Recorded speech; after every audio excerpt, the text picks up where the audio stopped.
This is a behind-the-scenes look of a film I made for First Light Hunting, the challenges of hunting filmmaking, and how I go about telling a story in the remote British Columbian wilderness.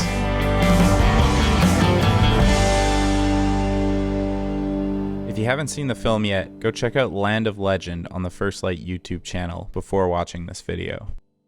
So we were on the road early this morning, started at 5:30 a.m. Chris's house. We got a good couple days of driving ahead of us before we fly in on our bush plane, so should be good. Chris, how you feeling? Should be good, man.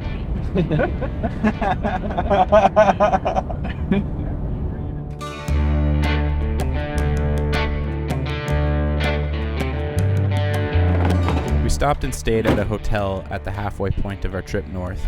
At this point, I think the pre-trip jitters had set in as we were all feeling a little bit of nervous energy about our journey. Oh, that's enough. Yep, that's all the hiking I can do. I'm caught on the bed sheet, but you're about 62 and a half. That ain't bad. No camera, no water. No camera, no water at all. 62 and a half, 63. Should be good, right? Should be good. We resumed our journey early the next morning. Can I do a large black coffee? Thank you.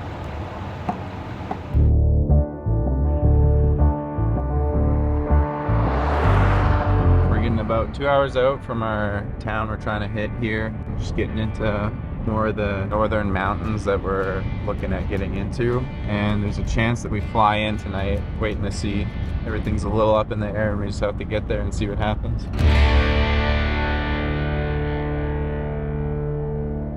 So we arrived at our lake. It's looking pretty beautiful. And yeah, just found out that the float plane can take us in 2 trips. We're just gonna grab some lunch and head out to our lake, which is pretty crazy.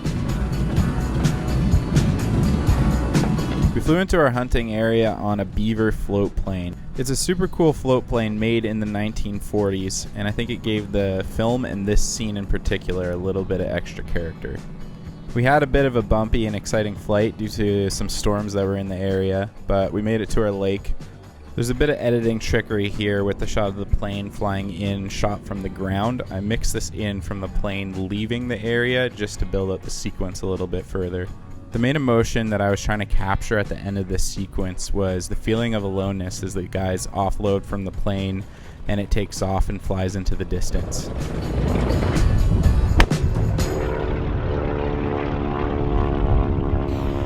So we had a bit of a bumpy trip in.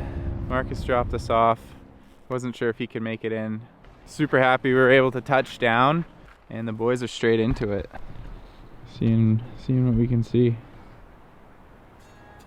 The biggest peak. Yeah. Follow it. Follow the left. The hunting portion of the trip kicked off pretty nicely here with Devin almost immediately spotting a couple of sheep. This set up the stakes nicely and built anticipation for the guys getting up into the mountains and trying to shoot one. Heck yeah, son. Let's get some sheep. This is on Netflix, right? Do your best Ranello impression. I can't. To Australian eye. I think Devin's winning the tent race right now. Alright, so it's day 1.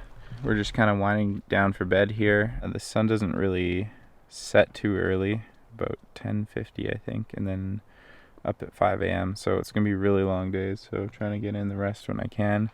But at this point in the trip, my mind's just kind of racing, trying to anticipate what's going to happen and what I need to capture right now to set up our story well. We got our fly-in sequence, first sheep sighting already, so pretty good start. And yeah, really excited for tomorrow. And I think we're really going to put the herd on our legs, trying to get up the mountain. So we'll see how that goes. Oh, nice, Devin.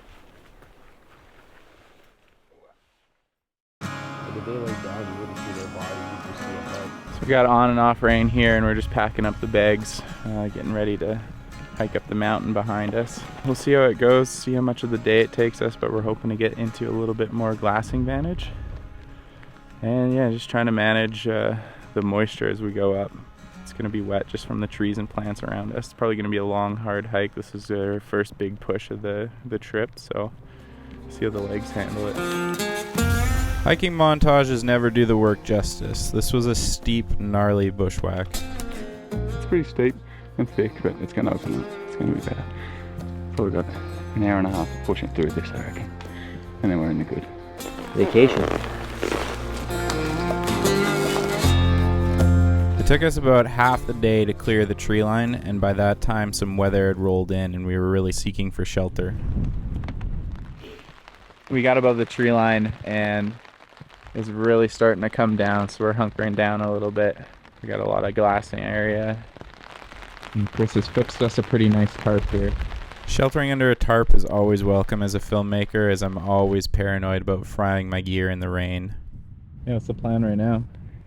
Plans to get all the way up to the top so that we've got more access to the ridge, and we can go back and forth and look into these bowls from the top down. The only concern is where we're going to camp.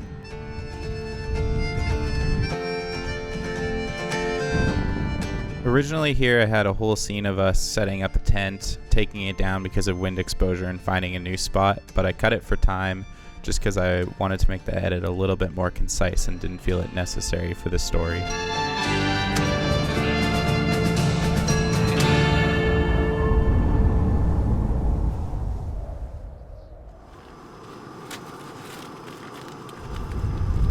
This morning I was waiting to set up a shot, Devin getting out of his tent, and then all of a sudden I saw Chris just booking it from the ridge. He had just started glassing, saying like, get over here, get over here. So now we're in full sheep hunting mode. Chris saw some rams, but we can't find them anymore, so I think that we're gonna mobilize pretty quick here and get going.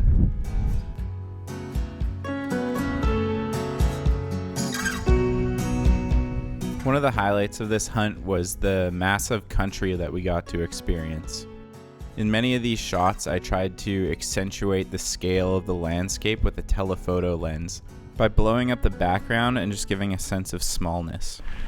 Right now, we're working our way up our ridgeline, and we're just curling around and peeking into our different valleys where we think sheep might be. And as we're going, I usually let the hunters blow out the skyline before I follow behind them, just so that I'm not the reason why a sheep gets spooked or something like that. That would really suck if I ruined a shot. Chris, what happened to your hat? I lost it. Flew away in the wind. How does that make you feel? Pretty sad about it.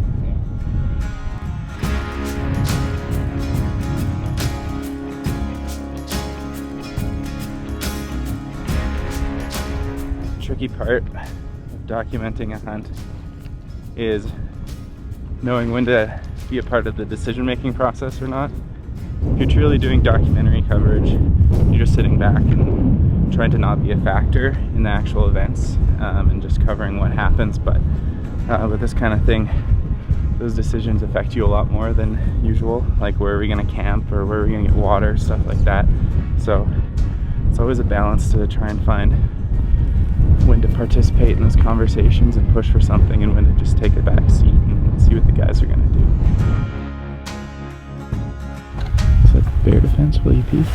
Yeah, I just want it accessible in case we have to shoot away out of the zombie apocalypse or something. Yeah, gonna be a lot of zombies out here. You never know, dude. Crazy place up here. Caribou zombies. Some haunted zombies and grizzly bears and... No, I don't know. I didn't bring bear spray. We woke up to a bit of a whiteout today. We thought we heard it raining all night, but it turns out it was snowing. Now there's zero visibility, so kind of looks like we're gonna spend the morning in the tents, the morning at least. We're checking inReach weather updates, but we'll see what happens here. Might be a bit of a long, slow, boring day. You got coffee on? Oh yeah, but it's warming up in here a lot.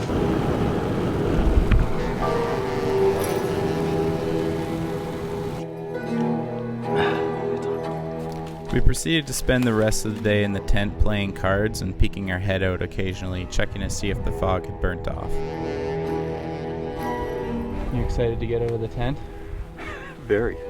Spent a whole day laying down playing cards, getting beat But Devon, making up rules. As frustrating as it was to just have zero visibility and be socked in for a full day, it was a great opportunity for me to capture one of the big essences of sheep hunting, which is factors that are out of your control and the frustrations that come along with that. So we've been in our tents all day playing cards, and just as we were about to go to bed, we looked outside and we got just a little window of visibility here. There's already fog rolling in behind us. But this is what we've been trying to look at all day. One thing that is challenging and I still struggle with hunting filmmaking is always being ready. Things can go from really slow to real quick, really fast. If all of a sudden we get like a weather window where we can see something and someone spots a ram or something like that, I gotta make sure that I have my camera with batteries and SD cards just ready to go at a moment's notice. So I try to never fully mentally check out, even if it's a relaxing moment like eating dinner or just taking a mid-afternoon nap during a glassing section. Anything can just kick off, so always got to be ready. The tides turned on day 4, and as the fog rolled off, we got back to hunting. So happy, bit of vitamin D, let's go. I got a super lucky interview clip with Chris here right as a ram popped out on the horizon. Devin! I'm constantly conducting mini interviews during a hunt, as I find it's the most compelling way to move a story forward with audio.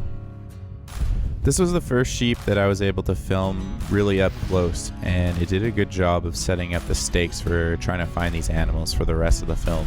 So we've pulled up on this hillside, found a little glassing nook that someone left behind from a previous hunt, and it's dinner time. So we're kind of just watching the hills, and the guys are glassing as the sun goes down and about to enjoy some dinner. What's the plan? We're gonna go over that next hill and see if the sheep are there. The sun's almost down. Chris and I are getting a little antsy, I think. So we're pushing for the next hill. See if we can see into the next bowl and see any sheep moving around at last light.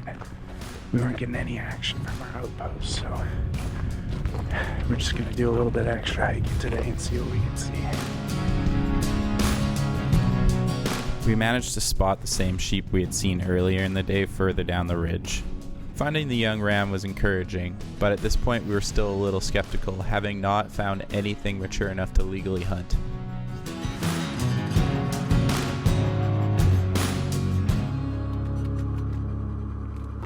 Way more water than I would normally do, but if you read the instructions, it's supposed to have like half a cup of water to these things.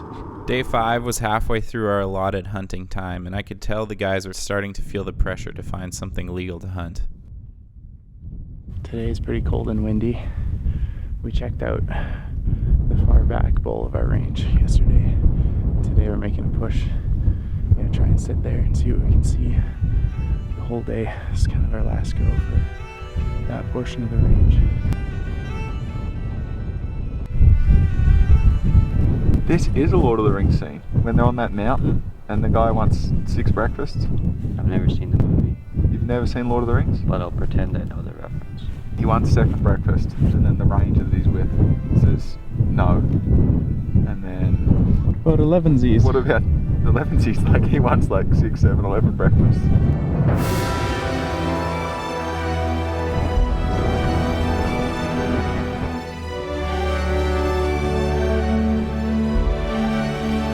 I think we're gonna head back. There's just no way that a band of rams could hide when we've checked everywhere. I don't know. Nothing hides from us. Nothing hides from us. And so we packed up camp and headed off to the next mountain. We got a pretty big hiking day today. We decided to move off of our ridge and get into a different zone. We might stay pretty mobile for the rest of the trip. And just try and cover more ground instead of sitting and glassing and waiting for something to pop out. part of hunting filmmaking that's really tough for me on a pretty consistent basis is just packing all my really expensive camera gear into my backpack and lugging it around through rain and like over rocks and stuff, and just being super paranoid about breaking it. It's quite a challenge actually. Last season during a spring bear hunt, I fried a camera body. Just this hunt now, I scratched a pretty much brand new ND filter. When that happens, it's kind of devastating, but kind of just got to realize that it comes with doing this kind of thing. Like, I just beat on my gear and push it till failure, unfortunately, sometimes, which is, yeah, it's sad, but that's all right. We found camp at a spot where we could access several ranges the next day.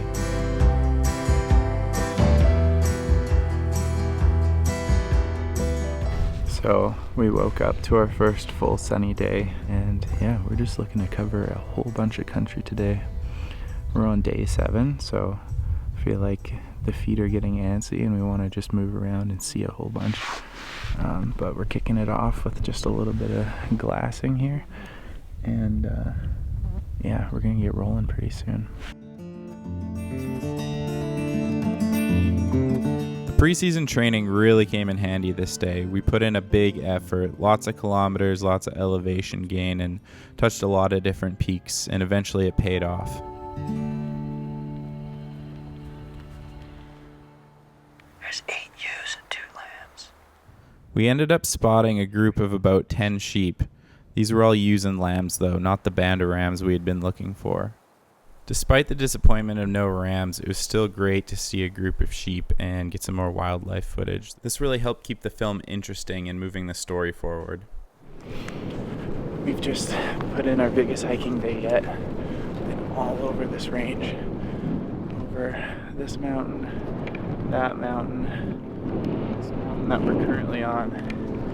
And we're making our way back to camp. With our big day of hiking coming up unsuccessful, I was beginning to have my doubts about creating an interesting hunting film. So we've had a pretty slow morning packing up camp. We're getting ready to move, but everyone's a little tired after yesterday. Put on a lot of kilometers, so getting ready to move camp again to our original range. That's where we've been seeing rams, only young ones, but kind of makes sense to go where we're seeing them. We covered a lot of country yesterday and only saw ewes and lambs, so that's the play. We're on day 8 of our hunt and have not seen a legal ram. I'm having to think creatively about the possibility of what you would call an unsuccessful hunt. I don't really believe there are unsuccessful hunts as long as you've had a good time and had some adventure, but yeah, it definitely puts a challenge on trying to spin a really exciting story, especially if it's a hunt where you haven't even seen a legal ram or haven't gotten a chase in. So still hoping something might happen. The later in the hunt a sheep goes down, that would make it way more exciting, just because there's all this pent up like anxiety, and then if it happens and I can like take the viewer on that journey with me, that'd be really exciting. But right now I'm in the state of, I don't know if we're gonna get one, so it's hard to deal with that at the moment, but we'll make it work. We'll see what happens here. There's a sheep right on top in that top saddle. It's ram, and it's better than the small one that we saw, maybe just shy of 3/4 sort of thing. It's new rams though.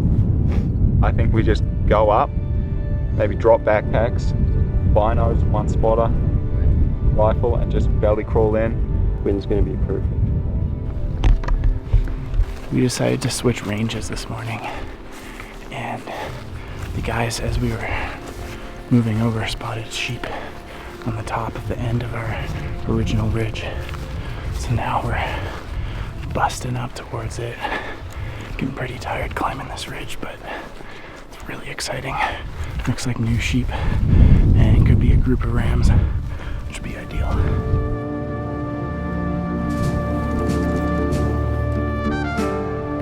In this sequence, I tried to build anticipation with the prospect of new rams that we had not seen before. While it was a bit of a long shot, I think it nicely set up the stakes for what ended up being the climax of the film.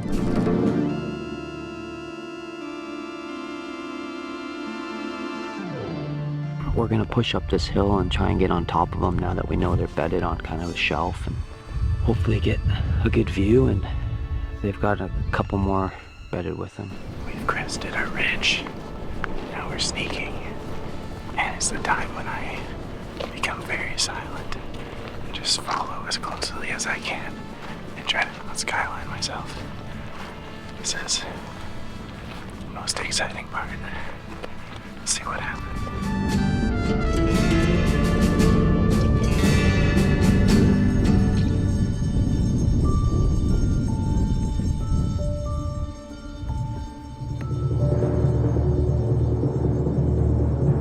We ended up cresting the hill just 60 yards away from one of the rams that was facing the opposite direction.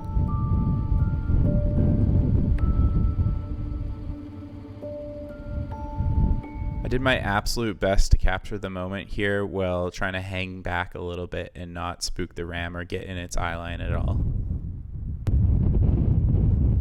Once the guys had taken a look and given me the go-ahead, I popped up to grab this shot, which ended up being crucial in this sequence.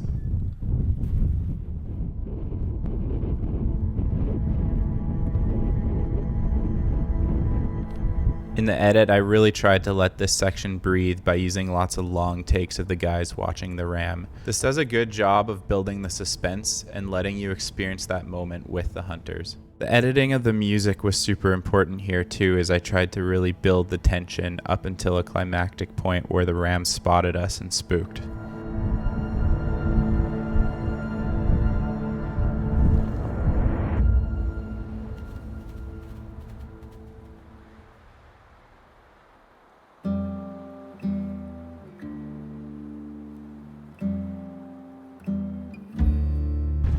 The stalk didn't quite go how we hoped. We got in about 60 yards. We were looking at them for a while, and finally one spun around and they busted us. There were two of them and just shot out the side. I got some really cool footage of them, which I'm super excited for. Never had footage of rams that close, but these guys were just a little too young. So the guys passed on them. It's the right call. It's the legal call. And I guess we go make camp and keep looking for other ones, but it kind of seemed like our last shot, so I don't know. We'll see if anything else turns up. We ended up just waiting and watching the rams pick their way further down the hill away from us. Afterwards, we did a little exploration, checking out their territory and where they had been living. It was amazing to see such beautiful and massive country and where the rams had made their homes among cliff edges and grassy knolls. We even found this crazy looking sheep bed that was covered in droppings that looked like it had literally been chipped out of the rock wall.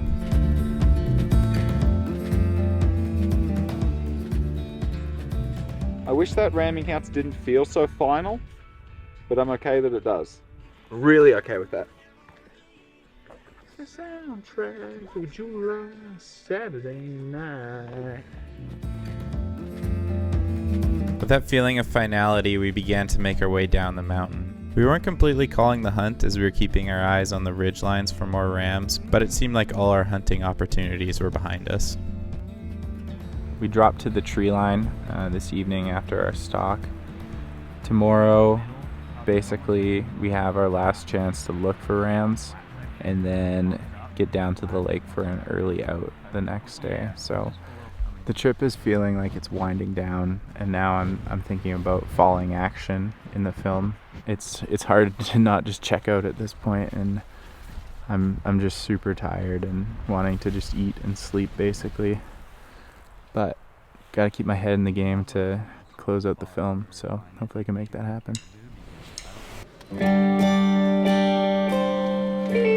Spending the morning below the tree line, below the ridge, and it's all fogged out. Chris is on breakfast duty. How's the breakfast so far? Pretty good. The regular oatmeal's very much ruining my trip. Yeah, I have fancy oatmeal. Chris has original. Never use original. It's bad. The final morning of our hunt was actually quite enjoyable. We recounted our journey and BS'd over a hot cup of coffee. Still haven't found what I'm looking for. 8-year-old rams and more. I think 2. coming into this trip, I had told myself, I was like, I'm not just looking for a legal ram, I want like a 10-year-old ram. And especially with other hunters there, then it's like, oh sweet, we see an 8-year-old ram. Yeah. Chris will shoot it, no problem. Nothing against it at all. I just, like, for me personally, I was like, I think I'm gonna hold out a little bit. Yeah. Well, we're winding things down for the hunt, it feels like. Chris is getting his boots strapped for the final march down to the lake, and we're gonna go down to the lake and wait for the plane. And that's it. It's been fun.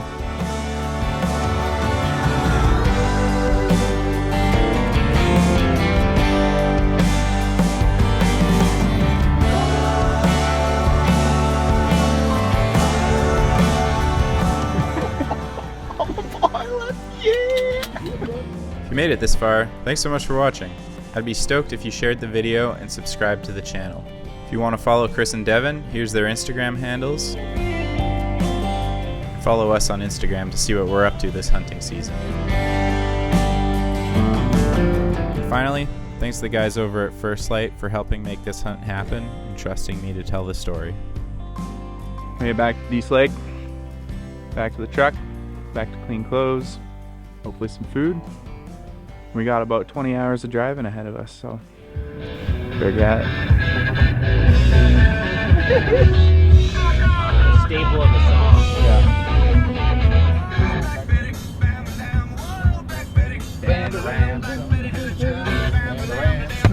Hope you don't mind there being a background character in your vlog. No, that's good. I'm the main character though, you know that, right? That's cool. Okay. I'll be the Robin to your Batman. Yeah, okay, good. It's the story of Nick, and we were just lucky enough to be invited.